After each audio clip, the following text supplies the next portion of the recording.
দর্শক, ঈদ ছুটিতে রাজধানীর বাইরের পর্যটন ও বিনোদন কেন্দ্রগুলোর চিত্র জানাতে আমাদের সঙ্গে কক্সবাজার থেকে যুক্ত হচ্ছেন সহকর্মী ইরফানুল হক, কুয়াকাটা থেকে শিকদার জুবায়ের, রংপুর থেকে রেজাউল করিম মানিক এবং রাঙামাটি থেকে ফাতেমা জান্নাত মুমু। আমরা শুরুতেই যাব রংপুরে, সেখানে আছেন সহকর্মী রেজাউল করিম মানিক। রংপুরে ঈদ আনন্দ কেমন কাটছে মানুষের, বিস্তারিত একটু জানতে চাচ্ছি।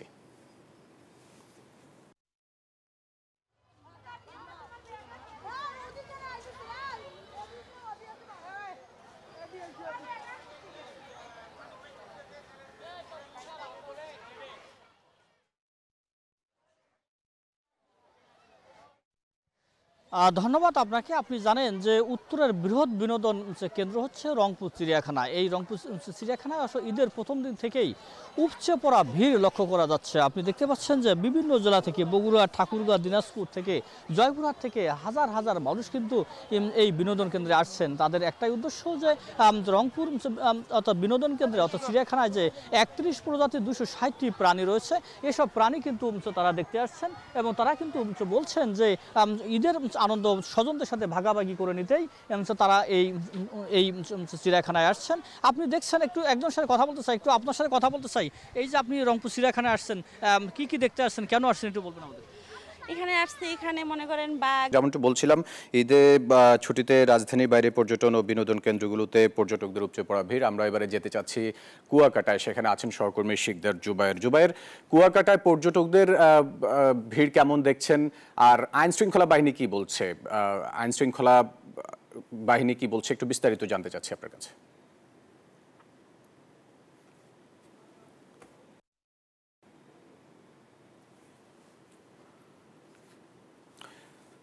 দর্শক, এর আগে যেমনটি বলছিলাম, ঈদের ছুটিতে রাজধানী সহ রাজধানীর বাইরের বিভিন্ন পর্যটন কেন্দ্রগুলোতে মানুষের উপচে পড়া ভিড়। রাজধানীতেও ফাঁকা, ঢাকায় রাজধানীতে বিভিন্ন জায়গায়, চিড়িয়াখানা থেকে শুরু করে বিভিন্ন জায়গায় পর্যটকদের ভিড় দেখা যাচ্ছে। আমরা আমাদের প্রতিনিধি, আমাদের সহকর্মীদের সাথে আপনাদেরকে দেখাচ্ছিলাম সেই বিষয়গুলো। আমরা ঢাকার বাইরের পর্যটকদের বিষয়ে জানতে চাচ্ছি আমাদের সহকর্মীদের কাছে। দর্শক, আমরা যাব রাঙামাটিতে, এবারে যুক্ত হতে চাচ্ছি, সেখানে আছেন সহকর্মী ফাতেমা জান্নাত মুমু। রাঙামাটিতে ঈদ উৎসবে বিনোদনের কি কি খবর আছে আপনার কাছে?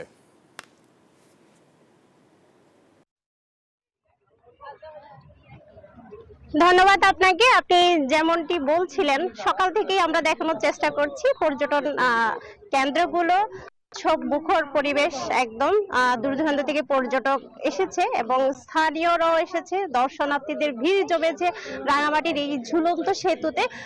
আপনি নিশ্চয়ই ক্যামেরা চোখে দেখতে পাচ্ছেন, রাঙামাটি ঝুলন্ত সেতু সহ কাপ্তাই, রথ, নৌ ভ্রমণে ঘুরছেন অনেক এবং উৎসব মুখর পুরো রাঙামাটি জেলা বলাই যায় এক কথায়। রাঙামাটির বিভিন্ন পর্যটন কেন্দ্র আছে, সেগুলোকেও ঢেলে সাজানো হয়েছে পর্যটকদের জন্য এবং সেখানেও আস্তে আস্তে পর্যটকদের আনাগোনা বাড়ছে।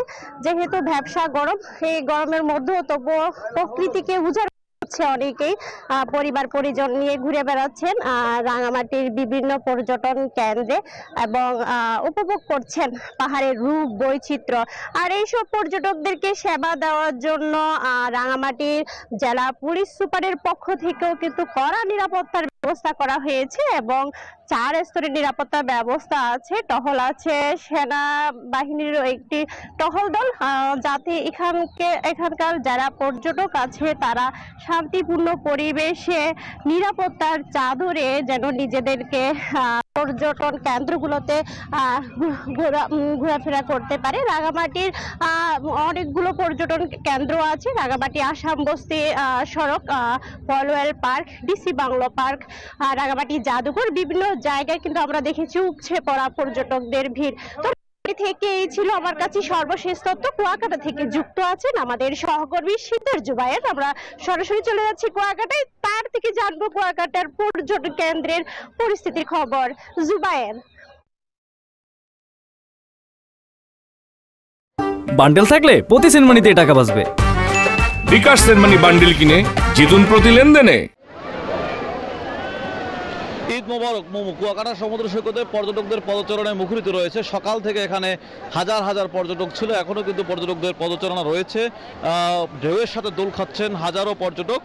এখানের যে ঢেউ দেখলে মনে হয় যেন কোনো চিত্রশিল্পীর অঙ্কন করা। এই ঢেউয়ের সাথে দোল খাচ্ছেন হাজার হাজার পর্যটক। পর্যটকরা কিন্তু খেলা করছেন, মিতালি করছেন। এখানকার যে পর্যটন স্পটগুলো রয়েছে প্রত্যেকটি স্পটেই কিন্তু পর্যটকদের পদচারণা রয়েছে।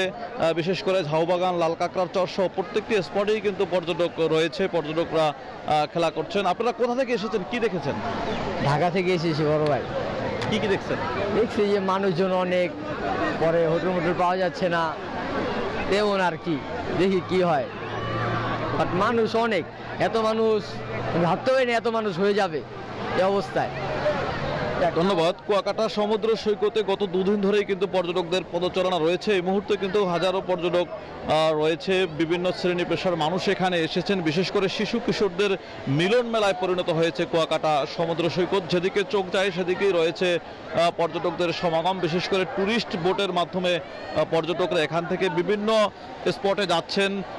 এখানকার যে লাল কাঁকড়ার চরটি রয়েছে, লাল কাঁকড়ার চরে রয়েছে এখন পর্যটকদের ব্যাপক ভিড়।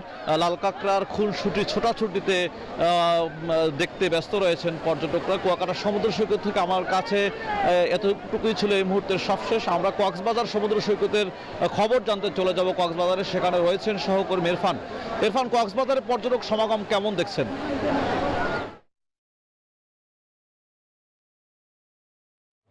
ধন্যবাদ। আমি এখন আছি কক্সবাজার সৈকতে। আজকে সৈকতে ঈদের যে আবহাওয়া, আসলে ঈদের আজকে দ্বিতীয় দিন, এখানে একটু দেখাতে চাই কক্সবাজার সৈকতে যে ঈদের যে আজকে তৃতীয় দিনে প্রচুর পরিমাণ পর্যটকের ঢল নেমেছে। বিশেষ করে কক্সবাজার সৈকতের যে আসলে ঈদ আনন্দ, এটি যে সৈকতের নোনা জলে গা ভাসিয়ে পর্যটকরা আসলে উচ্ছ্বসিত হচ্ছেন। এবং আজকে কক্সবাজারের যে পরিমাণ পর্যটক এসছেন, বলা হচ্ছে যে গত মাহের রমজানে যে স্থগিত ছিল একটা মাস, আসলে কক্সবাজারের সব পর্যটন কেন্দ্র বন্ধ ছিল এবং সে কারণেই কক্সবাজারের সব পর্যটন কেন্দ্র সাজিয়ে তোলা হয়েছে। এবং এই একবার সাজিয়ে তোলার পর কক্সবাজারের ঈদের পরবর্তী সময়ে পর্যটনের প্রাণ ফিরে পেয়েছে। কক্সবাজারের যারা হোটেল মোটেল মালিকরা রয়েছেন তারা যেটি বলছেন, আসলে কক্সবাজারে এই মুহূর্তে প্রায় 70 থেকে 80% হোটেলের রুম কিন্তু বুকিং হয়েছে এবং আশা করছেন প্রায় লক্ষাধিক মানুষ কক্সবাজার হয়েছে। তো ঈদের যে 9 দিনের টানা ছুটি, এটি আসলে চলতে থাকবে। বিশেষ করে আগামী শুক্রবার শনিবারকে টার্গেট করে আরও বেশি পরিমাণ লোক সমাগমের, পর্যটক সমাগমের আশা করছেন এখানকার ব্যবসায়ীরা। তো এই যে লক্ষাধিক পর্যটক আসছে কক্সবাজারে, তাদের নিরাপত্তায় কক্সবাজারের আইন শৃঙ্খলা বাহিনী কাজ করছে। বিশেষ করে ট্যুরিস্ট পুলিশ আমাদেরকে যেটি জানিয়েছে যে দিনের নিরাপত্তা ব্যবস্থা ইতিমধ্যে গ্রহণ করা হয়েছে এবং তারা বলছেন যে সাদা পোশাক থেকে শুরু করে বিভিন্নভাবে আসলে আইন শৃঙ্খলা পরিস্থিতি তারা নিয়ন্ত্রণ করছে। তো এই ছিল কক্সবাজারের পর্যটন সর্বশেষ আপডেট। এবং বলা হচ্ছে যে আসলে কক্সবাজারে রমজানের পরে যে স্থবিরতা ছিল রমজানের, সেটি কাটিয়ে কক্সবাজারে পর্যটনের প্রাণ ফিরে পেয়েছে। তো এই ছিল কক্সবাজারের পর্যটনের আপডেট। ফিরে যাচ্ছে ইরফান, আপনাকে ধন্যবাদ আমাদের সাথে যুক্ত হবার জন্য।